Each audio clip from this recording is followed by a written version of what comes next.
होली खत्म हुए 1 महीना बीत चुका था। हवा में अब सूखी धूल घुल चुकी थी। खेतों में जो गेहूं की फसल हरा हुआ करती थी अब सुनहरी हो चुकी थी। धूप चिलचिलाती चुभन वाली थी। चलते हुए मन करता कि कहीं आम की छांव में बैठ जाएं। आम की छांव में बैठो तो आती टिकोलों की खुशबू। ऐसे ही आम की छांव में बैठा एक गरीब किसान जिसका नाम सोमू है, बच्चों को साइकिल के टायर लिए हुए उसके पीछे कुछ और बच्चे हल्ला करते हुए दौड़ रहे थे। देखो तो ये जान पड़ता था कि ये जो गर्मी है ये बस हम वयस्कों के लिए ही इजाद की हुई है। कुछ काल्पनिक सा है। बच्चों को गर्मी कहाँ लगती है। करीब 1 घंटे आराम करने के बाद सोमू फिर से खड़ा होता है और अपनी घर की ओर बढ़ने लगता है। 1 कोस और दूर जाना था, करीब 4 किलोमीटर। सोमू सड़क के किनारे चल रहा है।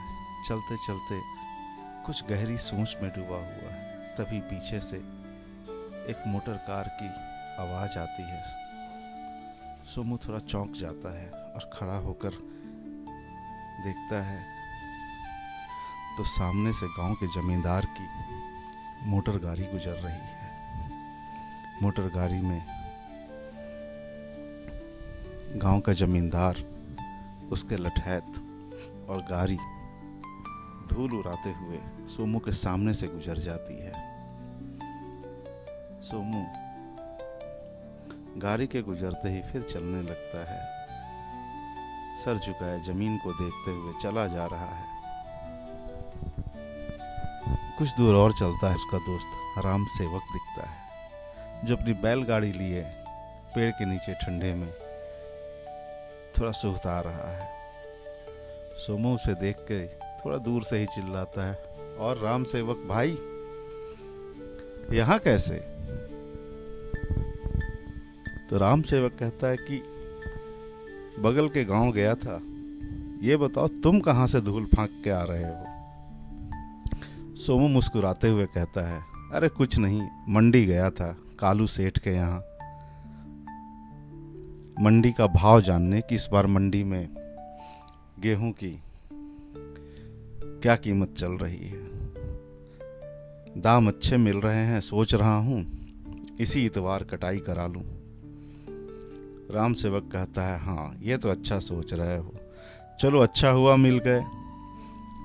कोस पैदल चल के तो नहीं जाना होगा, और बैलगाड़ी पे बैठो, मेरे बैल ने भी आराम कर लिए, साथ में चलते हैं। सोमू और राम सेवक हंसने लगते हैं और बैलगाड़ी पर बैठ जाते हैं। सोमू बैलों को हकारता है और बैलगाड़ी चल पड़ती है। बैलगाड़ी चल रही है। राम सेवक सोमू से कहता है कि कम से कम अब बैठ के जा रहे हो, तंबाकू ही खिला दो। सोमू अपनी कुर्ते की जेब से चुनौटी निकालता है और तंबाकू बना रहा होता है। इतने में राम सेवक सोमू से कहता है कि अरे भाई सोमू, पता है कल क्या हुआ? सोमू कहता है, नहीं, क्या हो गया? तब राम सेवक कहता है कि वो जो विनोद है ना,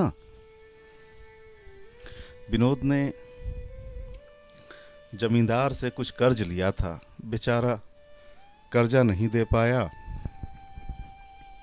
कल जमींदार, उसके लठैत और उसके बेटों ने जाके विनोद और उसके घर को हथिया लिया, बेचारे को मारा और घर से बेदखल भी कर दिया।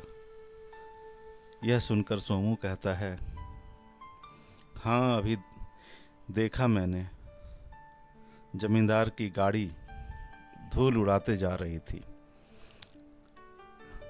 ऐसे धूल उड़ा रही थी जैसे कि हम सब और हमारी मजबूरियां उसके गाड़ी के चक्के के नीचे रौंधी जाती हों। राम सेवक कहता है, क्या कर सकते हैं भाई, हम तो गरीब हैं,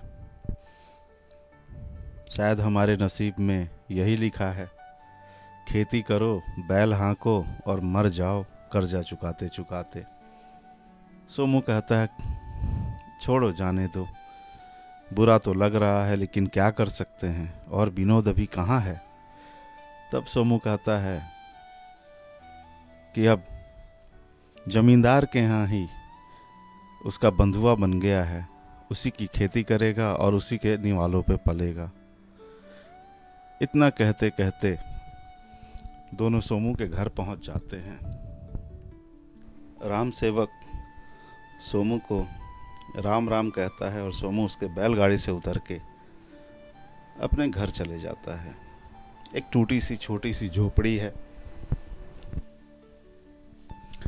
जैसे ही सोमू अपने घर पहुंचता है, उसकी पत्नी आके उत्साहित होकर उससे पूछती है, और जी मंडी गए थे, क्या भाव चल रहे हैं गेहूं के। सोमू थोड़ा चुप होकर के उसकी तरफ देखता और कहता है, भाग्यवान, थोड़ा पानी वानी पिलाओगी या सीधे बाजार तक ही जाना है तुमको। सोमू की पत्नी कहती है, अच्छा अच्छा रुको,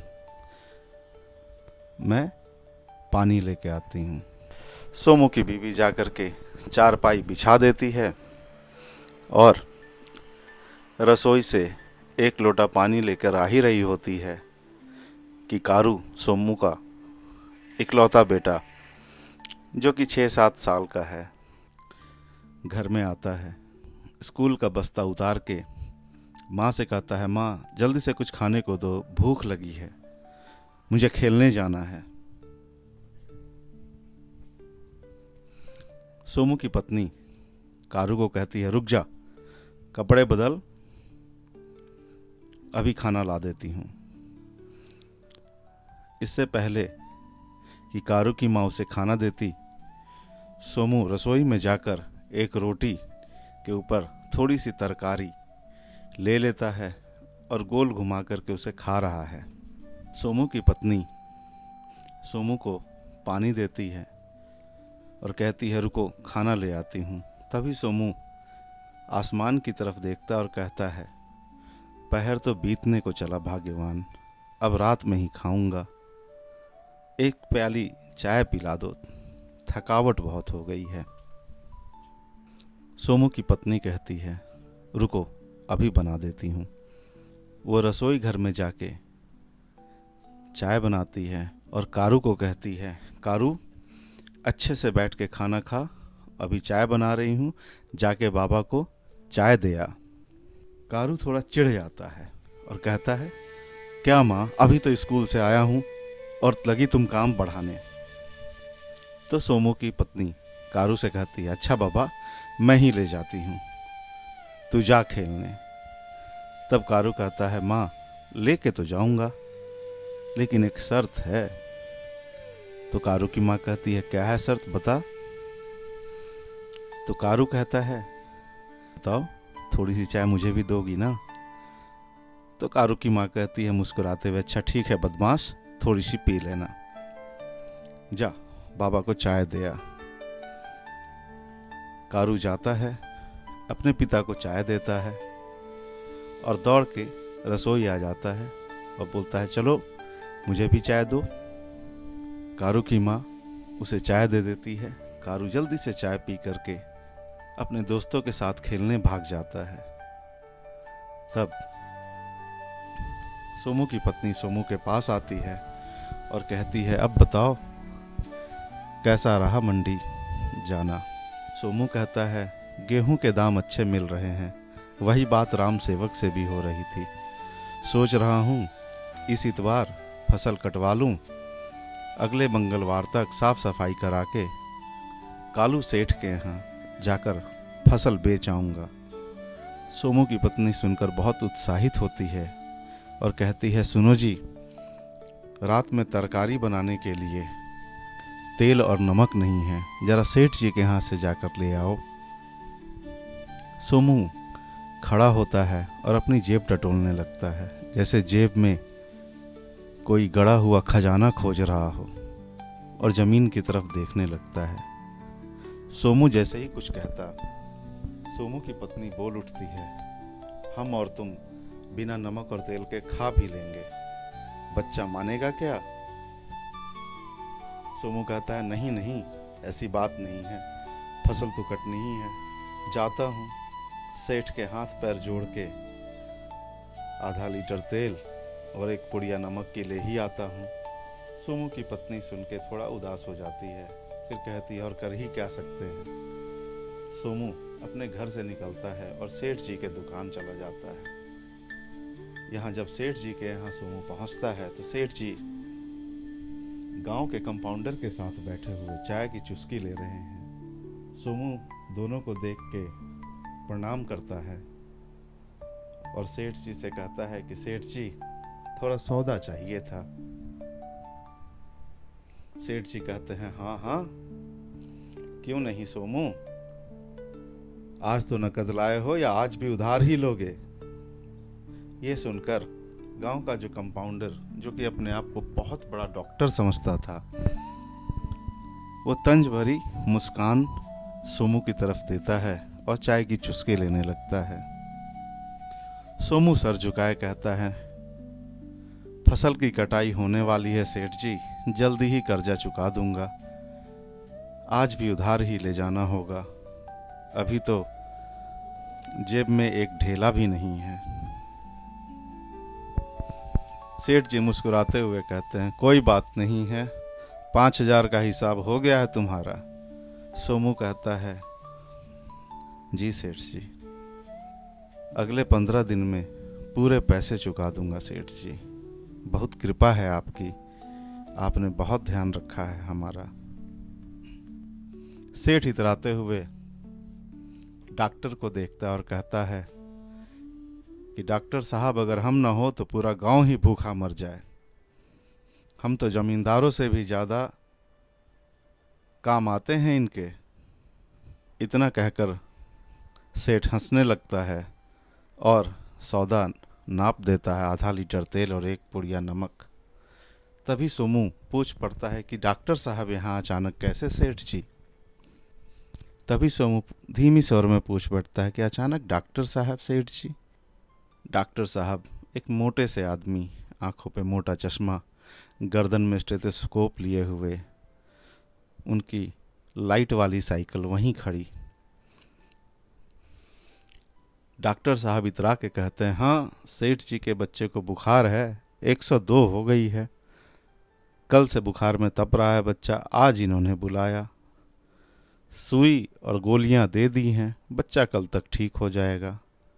मालूम नहीं गांव के लोग कब समझेंगे कि जब भी कोई बीमार हो डॉक्टर को तुरंत बुला लेना चाहिए।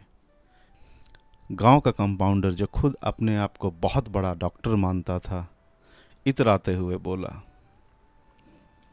सोमू ने सौदा लिया, हाथ जोड़ के प्रणाम किया और चल पड़ा अपने घर की ओर। रात का खाना बनता है। सोमू का बेटा कारू, सोमू की पत्नी, तीनों अच्छे से खाते हैं और सो जाते हैं। अगले दिन सोमू तड़के उठ के खेत चला जाता है फसल की कटाई कराने। फसल की कटाई होती है, कुछ दिन साफ सफाई में लगती है। जब सारा फसल मंडी ले जाने को तैयार है तो सोमू राम सेवक को बुलाता है और राम सेवक की बैलगाड़ी में गेहूं की बोरियां लाद कर मंडी जाता है। मंडी में गेहूं के अच्छे दाम मिलते हैं, 12-15 हज़ार रुपये सोमू को मिलते हैं, जिसमें से 100 रुपये वो राम सेवक को देता है। राम सेवक मजाकिया रूप में सोमू से कहता है पैसे वाले हो गए हो, 100-100 के नोट उड़ा रहे हो। सोमू मुस्कुरा के कहता है नहीं भाई, तुमने बहुत मदद की है, तुम नहीं होते तो किसी और को तो दे नहीं थे, दोस्ती के नाते रख लो। राम सेवक और सोमू घर आते हैं।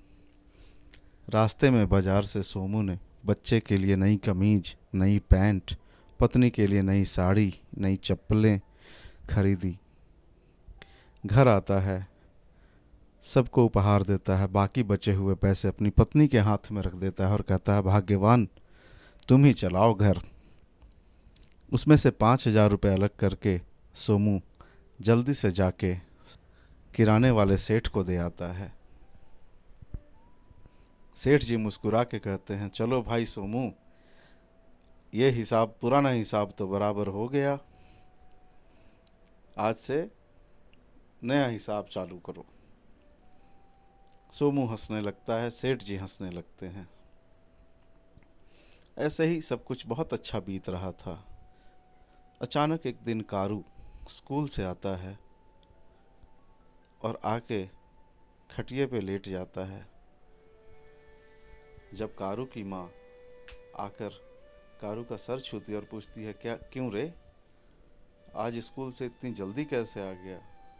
तो कारू कहता है, माँ, तबीयत अच्छा नहीं लग रही है। कारू की माँ कहती है, हाँ, तुम्हारा सर भी बहुत गर्म है, तुम्हारे बाबा को खबर भिजवाती हूँ। वक्त खेत में था। राम सेवक सुनते ही दौड़ आता है खेत से और जाकर वैद्य को बुलाता है। वैद्य आता है, कारू की माँ को काढ़ा बना के पिलाने को कहता है।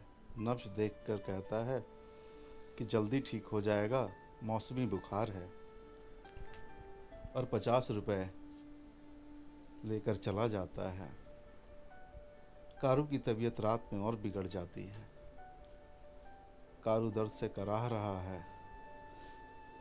राम सेवक और उसकी पत्नी को कुछ भी समझ में नहीं आ रहा था। उसी बीच वहाँ से किराने वाले सेठ जी गुजर रहे थे। सेठ जी कारू को चिल्लाता हुआ सुन के कहते हैं दरवाजे पर से ही, क्या हुआ सोमू, घर पर कोई है? सोमू दौड़ के जाता है, कहता, हाँ सेठ जी, आइए आइए। बोले, अरे बच्चे के चिल्लाने की आवाज़ आ रही है, सब ठीक तो है? सोमू उनको सारा बात बताता है। सेठ जी थोड़ा गुस्सा होते हैं, क्या तुम वैद्य के चक्करों में पड़ जाते हो सोमू? डॉक्टर को बुलाना था, रात काफ़ी हो गई है, अब तो नहीं आएंगे वो, कल भिजवाता हूँ उनको, सुबह सुबह खबर भिजवा देता हूँ। अगली सुबह डॉक्टर साहब अपनी साइकिल पे आते हैं, सोमू को स्टेथोस्कोप से चेक करते हैं, नब्ज देखते हैं, उसका बुखार नापते हैं। बुखार 103 है। डॉक्टर साहब कहते हैं, पहले बुलाना था जब इसकी तबीयत बिगड़ी थी, कितने लापरवाह हैं आप लोग। सोमू और उसकी पत्नी चुपचाप जमीन की तरफ देख रहे हैं। कंपाउंडर एक सुई निकालता है और सोमू के कूल्हे पे सुई लगा देता है और कुछ गोलियां रंग बिरंगी कंपाउंडर साहब सोमू को दे देते हैं। ये गोलियां आज शाम से बच्चे को खिलाने लगना। कारू दिन भर आराम से चारपाई पे लेटा हुआ है, ऐसा मानो उसे काफ़ी आराम मिला हो। शाम का समय होता है। रात होते होते कारू की तबीयत और बिगड़ जाती है। पहले कारू को सिर्फ बुखार था, अब कारू खून की उल्टियाँ भी करने लगा। यह देखकर सोमू और उसकी पत्नी और डर जाते हैं। सोमू फिर डॉक्टर साहब के यहाँ जाता है। डॉक्टर साहब आते हैं, कारू की दवा बदल के दूसरी दवा लिखते हैं उसे। 3-4 दिन तक यही सिलसिला चलता रहा। कारू की तबीयत बिगड़ती चली गई। सोमू के पैसे भी ख़त्म होने को थे। तब गांव के डॉक्टर साहब कहते हैं कि इसे बड़े अस्पताल की ज़रूरत है। तब सोमू डर से सिहमता हुआ कंपाउंडर से पूछता है, जो गांव का लोकल डॉक्टर है, कितना खर्च हो सकता है? तब गांव का डॉक्टर कहता है, 20-25 हज़ार से कम क्या ही होगा, भर्ती करेंगे वहाँ बच्चे को, लेकिन बच्चे की जान बचाओ सोमू। यह सुनकर सोमू का दिमाग काम नहीं करता। सोमू दौड़कर जमींदार के यहाँ जाता है। जमींदार वहाँ बैठे हुक्का पी रहा है। सोमू की तरफ वह नज़र घुमाता है और जमींदार कहता है, क्या रे सोमू, क्या बात है, क्यों आया है? सोमू कहता है, माई बाप, बच्चा नहीं बचेगा, मदद चाहिए आपकी। जमींदार कहता है, क्या मदद चाहिए? तो सोमू कहता है 20,000 की ज़रूरत है मालिक। जमींदार कुछ सोचता है। हुक्का का एक कश लेते सोमू से पूछता है, पैसे तो दे दूंगा, गिरवी क्या रखेगा? सोमू अपना घर और जमीन गिरवी रख देता है। जमींदार 20,000 नकदी सोमू को दे देता है। सोमू बच्चे को लेके बड़े अस्पताल पहुंचता है। वहां बच्चा को भर्ती किया जाता है। 4-5 दिन तक कारू की तबीयत में कोई सुधार नहीं था, मगर बिगड़ भी नहीं रही थी। सोमू और उसकी पत्नी को ऐसा लग रहा था कि बच्चा अब ठीक हो जाएगा। एक शाम कारू अपनी माँ की तरफ देखता है और कहता है, माँ, ठीक हो जाऊंगा तो पुलाव और दाल खिलाओगी? कारू की माँ उसे देख के कहती, हाँ मेरा बच्चा, ज़रूर खिलाऊंगी, तू बस ठीक होके घर आ जा। इतना कहते हुए कारू करवट लेता है और कारू के प्राण पखेरु उड़ जाते हैं। ऐसा मानो सोमू और उसकी पत्नी के सर पे दुखों का पहाड़ टूट गया। वह अस्पताल की सफ़ेद दीवारें चीख रही हों, चिल्ला रही हों कारू के जाने से। क्रियाक्रम करके अपने झोपड़े में पहुंचते हैं। अगले सुबह जमींदार के आदमी आते हैं तकाजा करने, पैसा लेने। सोमू के पास कुछ भी नहीं बचा। सोमू कहता है, मेरे पास कुछ भी नहीं है। सोमू मन ही मन टूट चुका है। न वो अब खेती करना चाहता है, वो बस मर जाना चाहता है। अगले कुछ महीने बाद जमींदार अपनी मोटर गाड़ी में लठैतों के साथ खुद पहुंचता है और सोमू से कहता है, क्या रे सोमू, पैसे कब देगा? सोमू कहता है, माई बाप, बच्चा को खोया है, अभी तो संभल ही रहे हैं। जमींदार कड़े स्वर में कहता है, बच्चा खोया तो क्या हुआ, 4 और पैदा कर लेना। पैसे चाहिए जो तूने कर्जा लिया है 20% ब्याज पे, वो चुकता कब करेगा? और अगर तुझसे बच्चा पैदा नहीं हो सकता, बच्चा का दुख इतना है, महरिया को भेज दे हवेली पे, हम पैदा कर देंगे। इतना सुन के सोमू को बहुत गुस्सा आता है। सोमू जमींदार को कहता है कि माई बाप, बदतमीजी मत कीजिए। यह सुनकर जमींदार की आंखों में खून उतर जाता है। जमींदार सोमू और उसकी पत्नी को घर से बाहर फेंक देते हैं और उसके घर पे और ज़मीन पे कब्जा कर लेते हैं। सोमू और उसकी पत्नी जा रहे हैं। कहानी यहाँ ख़त्म होती है।